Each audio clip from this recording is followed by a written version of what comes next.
नमस्कार। तारीख 10 मार्च 1971, स्थान रायबरेली का लोकसभा चुनाव।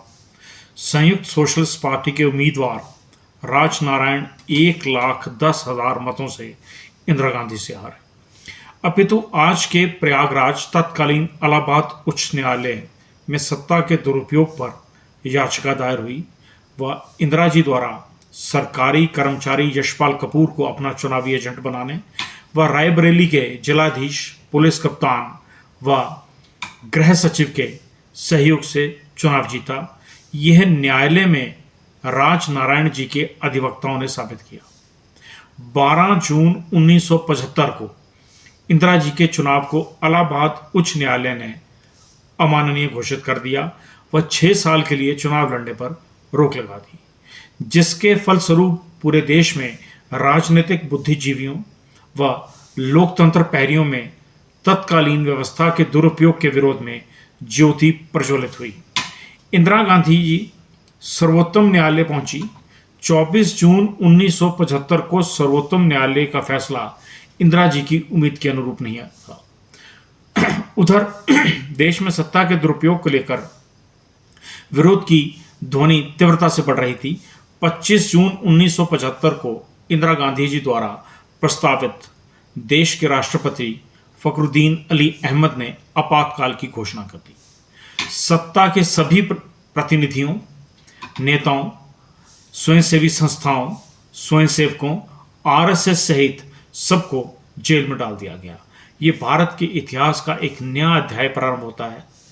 आज उन्हीं इंदिरा गांधी जी के पौत्र राहुल गांधी संविधान को खतरा बताते संसद के द्वार से लेकर के सड़कों तक भ्रमण कर रहे हैं।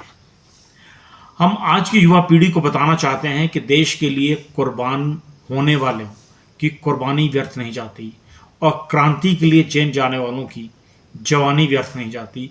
और इसी का परिणाम था स्वर्गीय Morarji Desai, HD. Deve Gowda, Chandrashekhar, A K. Gujral, Atal Bihari Vajpayee, Advani ji, George Fernandes व आज के यशस्वी प्रधानमंत्री श्री नरेंद्र मोदी।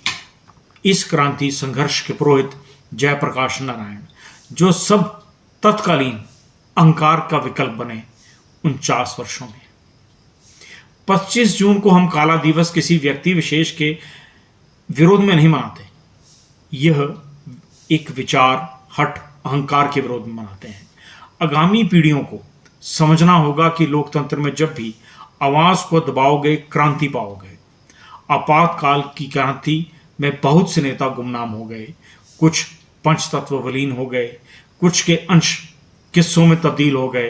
प्रथम पंक्ति में खड़े नेताओं के पीछे जो भीड़ खड़ी थी, वही मूल विचार था जो आज फिर लुप्त हो रहा है। जिसे बचाना नई पीढ़ी की जिम्मेवारी है, वह यह राष्ट्रभक्ति भी है। आपातकालीन की दास्तान नहीं, एक दुर्घटना थी। तत्कालीन युवा शक्ति ने आपातकाल को चुनौती दी थी वह राष्ट्र के प्रति जिम्मेवार होते हुए एक आवाज उठाई थी। और आज इस आवाज के नायक जयप्रकाश नारायण श्रीवास्तव ने कहा था, क्रांति 7 प्रकार की होती है: राजनीतिक क्रांति, आर्थिक क्रांति, सामाजिक क्रांति, सांस्कृतिक क्रांति, बौद्धिक क्रांति, शैक्षणिक क्रांति, शिक्षण क्रांति व आध्यात्मिक क्रांति। आज की आवश्यकता युवा पीढ़ी को सुनिश्चित करनी है, जो गुजरे इस तूफान से उनकी राष्ट्र में आस्था थी। अन्यथा नमस्कार, जय हिंद।